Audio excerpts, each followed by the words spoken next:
Ac yn drydydd ar hyn o bryd, gobeithio fe wneith ddim lot newid nawr, ond brydfa teilad Silver Queen. So, ond dyna'r enillydd, Friarly Genevieve. Ac i atgofio yn ail Duke's Hill Pecont, y ceffil melyn. Ac yn drydydd nesaf yw'r ceffil bach gwyn, teilad Silver Queen. Neil Edwards yn drydydd.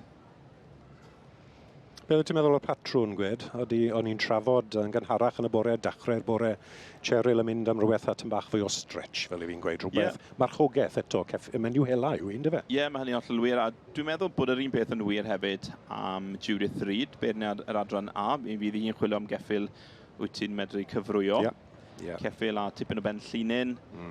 Ceffil sy'n symud o'r ysgwydd, felly yn hytrach na'r ceffil yn codi bengliniau yn uchel, ceffil sydd yn symud ac yn bwrw'r gwlith, fel maen nhw'n galw e, Rob.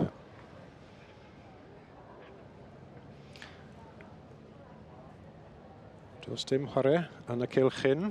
Mae'r crosclymau yn dwylo y stiward yn barod i fynd. A mae'r bowler off. So mae'r beirniad Judith Reid wedi penderfynu fe fydd ddim newid. Wy'n gobeithio. Felly dyna ni'r beirniad gyda'r het piws. Os dim y bach o draffer cadw arno fi'n credu, ynddo fi? Edrych yn debyg. Gwyd bod yn gwynt. Felly'r clod a'r bri yn mynd i Landysil i frydfa Friarly a Menai wrth gwrs. Friarly Genevieve.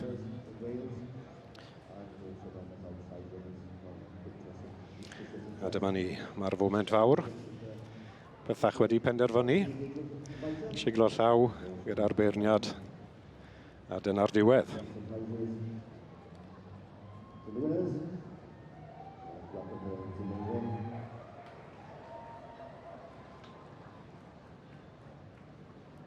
A dwi'n mae Emily sydd yn rhoi'r rosglymau yn gweithio i gwmni Greenlands, felly cwmni yswiriant sydd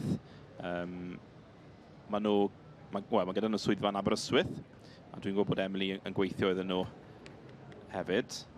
Felly dyna ni'r un ar y brig, Friarly Genevieve. Eiddo Ann Jones. Mae wedi dala llygad trwy'r bore yn ymfarnu. Mae rhywbeth yn bwyty ddi. Mae'n batrwn ar stretch, ar hyd, ar sgôp na. Byddwn ni'n meddwl byddai'r beirniad yn edrych am. Ond wrth gwrs, mor agos ond mor bell.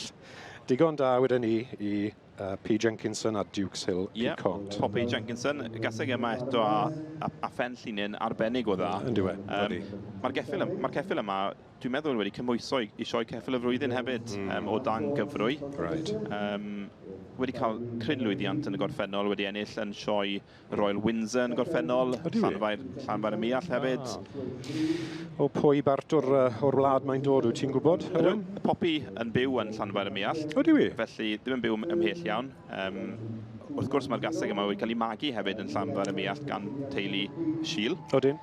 Felly, mae'r Caseg yma yn lleol ym mhob estr.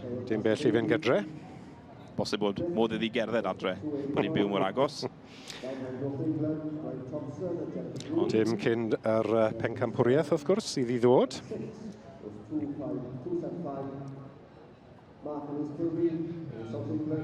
A dyma ni, y gorau o'r ebolesu neu adferch y blwydd yn y sioe blwyddyn hyn. Peter a Ann Jones o brydfa Menai a Friarly gyda'r eboles Caseg wag mae'n flin da fi Friarly Genevieve.